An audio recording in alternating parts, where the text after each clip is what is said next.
जय सिया राम दोस्तों।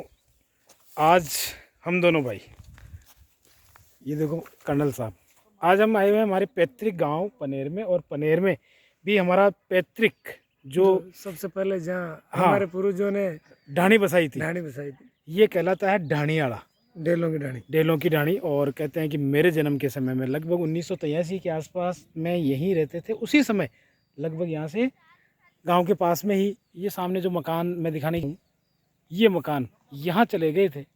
काफ़ी नज़दीक है दिखने में। और ये जो पूरा पहले वो दिखाओ, टंकी दिखाओ।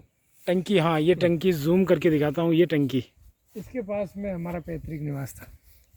यहाँ एक अभी एक मकान है, हाँ। कमरा है, मकान नहीं कमरा कहेंगे हाँ, उसको। दो कमरा, 3 कमरा जितनी जगह। हाँ, तो ये हमारा खेत देखिए, सबसे उपजाऊ आसपास के क्षेत्र में। और हमारे जितने भी खेत हैं उन खेतों में सबसे ज़्यादा अगर उपजाऊ है तो ये खेत, इसी खेत ने हमें आत्मनिर्भर बनाया, सक्षम बनाया। हाँ, और बचपन की यादें हैं ना, वो अभी पूरी हो रही है। बिल्कुल जी याद है, जब मैं 4th क्लास में पढ़ा करता था तब यहाँ पर पूरे चारों तरफ पानी और चारों तरफ पेड़ ही पेड़ थे। बड़े बड़े नीम के पेड़ थे जहाँ मोर बैठते थे। और मोर पंख चुनने के लिए हम यहाँ पर आते थे सुबह सुबह, उनको बेच करके गुलपियाँ खाते थे। ये था हमारा बचपन। और भी अनेकों स्मृतियाँ हैं बचपन की, लेकिन आज मैं बचपन की स्मृतियों में जा कर के आपको मेरा खेत दिखाने के लिए यहाँ पर आया हूँ।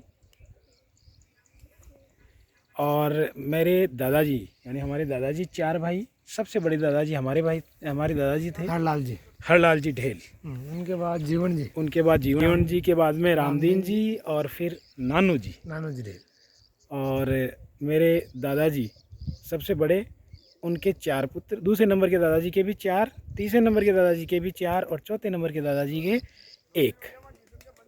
मेरे पिताजी 4 भाई, उनमें से सबसे बड़े मेरे पिताजी, उसके बाद में बजरंग के पिताजी, फिर हमारे करतार के पिताजी, और सबसे छोटे काका जी, बारमूल काका जी, जयपाल के पिताजी। ये तो हमारा। और फिर उसके बाद में हम सभी 2-2। करतार अब 1 है, दुर्भाग्यपूर्ण ट्रेजिडी हुई थी उसके कारण।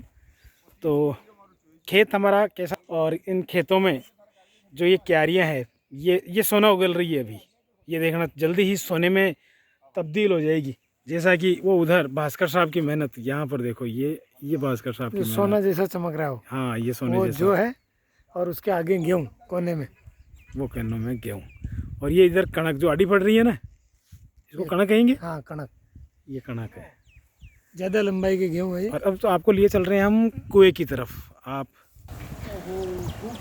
तो देखो दोस्तों, ये जो आवाज़ आ रही है कुएं के अंदर, ये पानी की आवाज़ आ रही है। पानी निकाल लिया गया है और वो